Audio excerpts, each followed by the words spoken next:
Weird occurrences I experienced across 7 nights.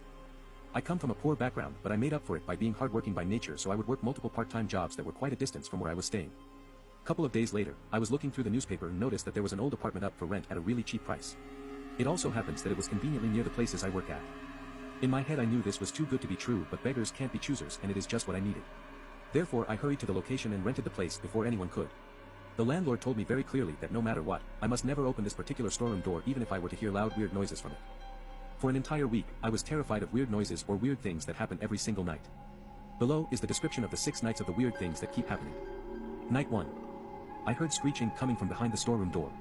It was not extremely loud and unbearable, so I left the noise alone and did not bother about it. Night 2. I still hear the screeching, but it has gotten significantly louder. I was unable to sleep that night, semi-regretting hopping on that cheap deal with the landlord. I prayed the next night would be better. Night 3. I was pleasantly surprised how quiet it had been, but at exactly 3 a.m. in the morning my peaceful sleep was interrupted by my blanket lifting up and being pulled towards the storeroom, hooking onto the doorknob. It felt like there was something that wanted me to open the storeroom. Night 4. This was the night it sent shivers down my spine. A sudden icy cold wind blew into my room. I woke up and immediately attempted to shut the windows, thinking that I might have forgotten to do so before I went to bed. Shockingly enough, all the windows were closed shut. But the wind was still blowing in my apartment. I followed the bone-chilling draft back to the source, that storeroom. The moment I had arrived at the storeroom, the cold air was filled back with warmth. As creeped out as I might have been, I chose to not think too much about it and went back to bed to sleep, being as exhausted as I was. Night 5. Finally something extremely peculiar happened. I know that I have never ever slept-walked my entire life. I distinctly remember falling asleep on the bed, only to wake up on day 6 on the floor in front of the storeroom with my blanket in my left hand and my right hand reaching up to grasp the doorknob. Vaguely recalling what the landlord had said days ago, I left that door alone and went about my daily businesses. Night 6. Thought this night was the worst by far. I was again unable to close my eyes and fall asleep thinking about all the weird things that have happened recently. That bone-chilling breeze is back. It's that storeroom again. I exclaimed internally, trying to fiddle around in the dark in search of my blanket and jacket to no avail. That's when it hit me real bad. Both the blanket and jacket were at the doorknob of that storeroom.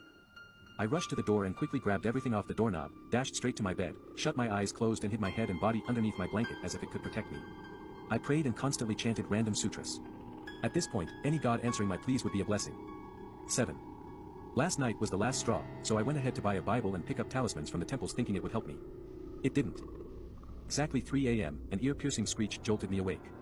My blood ran cold when I saw the Bible and talismans I bought had a knife stabbed right through the center, glued to the door of the storeroom like a decoration. Cold beads of sweat started trickling down my forehead when I heard extremely loud metallic thuds around me, as if multiple knives were being forcefully stabbed into the floor. Mustered up the courage to turn my head away from the storeroom, eyes tracing the perimeter around the bed to check if there were indeed knives dug into the wooden floorboard. A loud voice then spoke beside my ears, "Where are you looking at?" I jerked straight back up, staring in the direction of that storeroom, shivered in fear as I saw the knife on the storeroom door start to move, carving out the word "die." The blink of an eye, I had stood up, instantly got out of the room and never came back the moment I saw that word. A month later, I was watching the news on television.